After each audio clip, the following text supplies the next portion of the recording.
So as I'm just chilling on my night off, just playing guitar and have some Pineapple Express, it really does have me reflecting myself and looking back at my past experiences in life, especially when I was in Miami and my bartending jobs.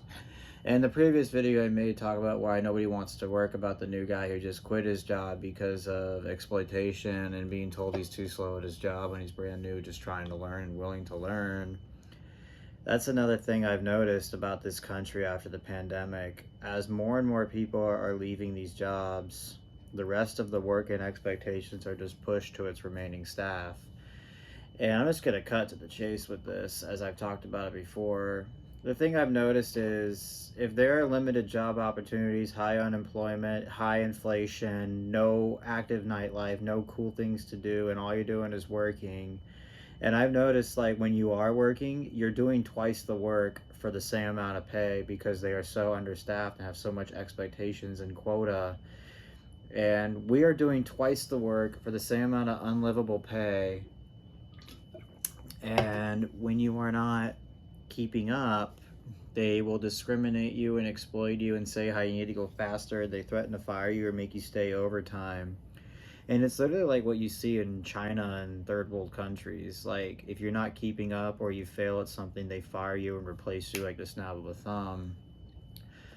And I noticed every day America is starting to look like China and other third world countries. Now, to just cut on with the chase, the thing I've noticed when I'm bartending is that I've been seeing lots of people leave too. It was understaffed and everybody's doing twice the work for the same amount of pay, and we don't make enough money in tips because there's not as many customers after inflation went up, and we were understaffed at the same time. When I was trying to learn and get the hang of it, I went to bartending school. I learned how to bartend years before that with cocktails. I learned social interactions with customers after hanging around bartenders in downtown Cincinnati for years.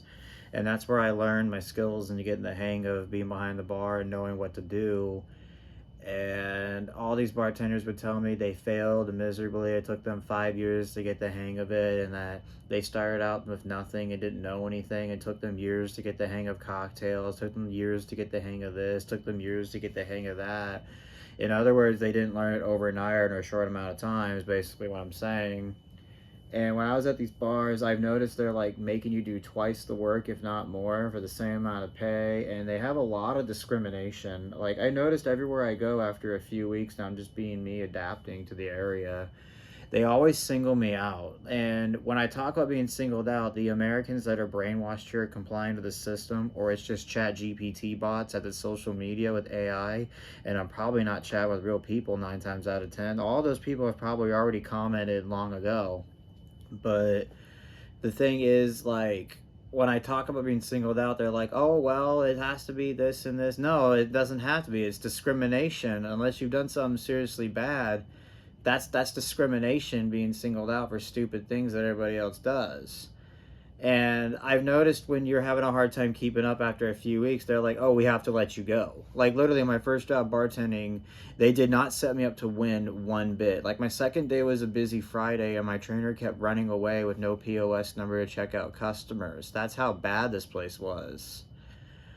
And they have so many expectations with outdated POS systems that are complicated, and doing the job of like a server, a dishwasher, a bar back, and making desserts for customers, basically doing like fucking four people's jobs for making $14 an hour in tips and $1,400 in rent in Miami. Like, I wasn't able to barely get by.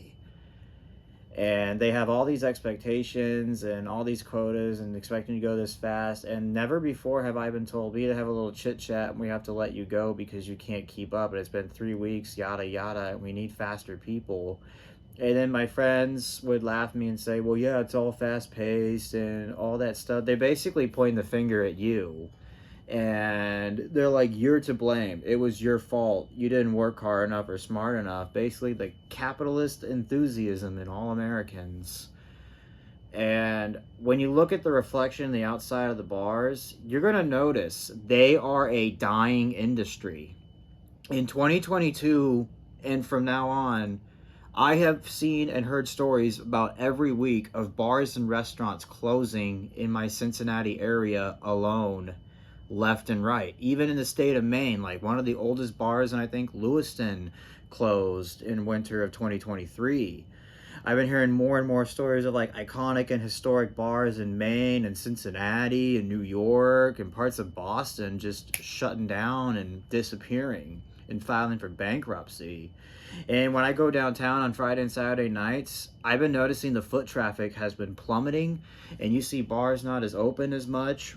And on a Saturday night at this bar I've been going to for 10 years, went from being crowds and full of people with an active nightlife to like 5 people at 10 p.m. on a Saturday night with one bartender who doesn't seem happy with his job. Like, it's a dying activity. When I look back at what bars and restaurants were like in 2015, it was jumping, it was active, it had a fun vibe, and all these wealthy couples and other innovative people would gather around at bars, sharing their ideas and motivations and basically spreading the vibe. It used to be a great place to go on Friday and Saturday nights. I used to come there in a suit and tie, just hanging around bars and drinking and talking with people, and chicks coming up talking, and everybody just having a good time and having drinks. And even though it was full of people, we were all still having a great time. Sometimes we get to watch like fights every now and then when the bar closed, when everyone's out on the sidewalk waiting for their ride. Like, it used to be an entertaining night. It was like typically 80s style. But I've noticed, like, maybe after 2018, it's kind of started to plummet. And I've noticed bars and restaurants have been plummeting before the pandemic, though. But to make this story short and just get on with it, all these places are making you work twice as hard for the same amount of pay. And with your capitalist enthusiasm, they tell you that you need to work hard and work long hours and work harder than everybody else to get ahead. But in reality, they pound that to your head so that way the corporates get richer while they work you to the bone and pay you little to nothing. Like, that's not even capitalism, that's just greedy. And when you look at the lines of all that, it's very clear that it's nothing with politics or government. It's just greedy people that abuse their power, and no government takes action to stop it. And I've noticed, man, bars alone, they are dying. Even like the store I work at, it's starting to be a failing company. Like, it's just, you notice America is looking like the Industrial Revolution every single day. And people are just too brainwashed with the capitalist enthusiasm to see it. Either that, or like I said earlier, the people that comment saying this stuff have TikTok brain, or they're just chat GPT bots, and I'm not talking to real people.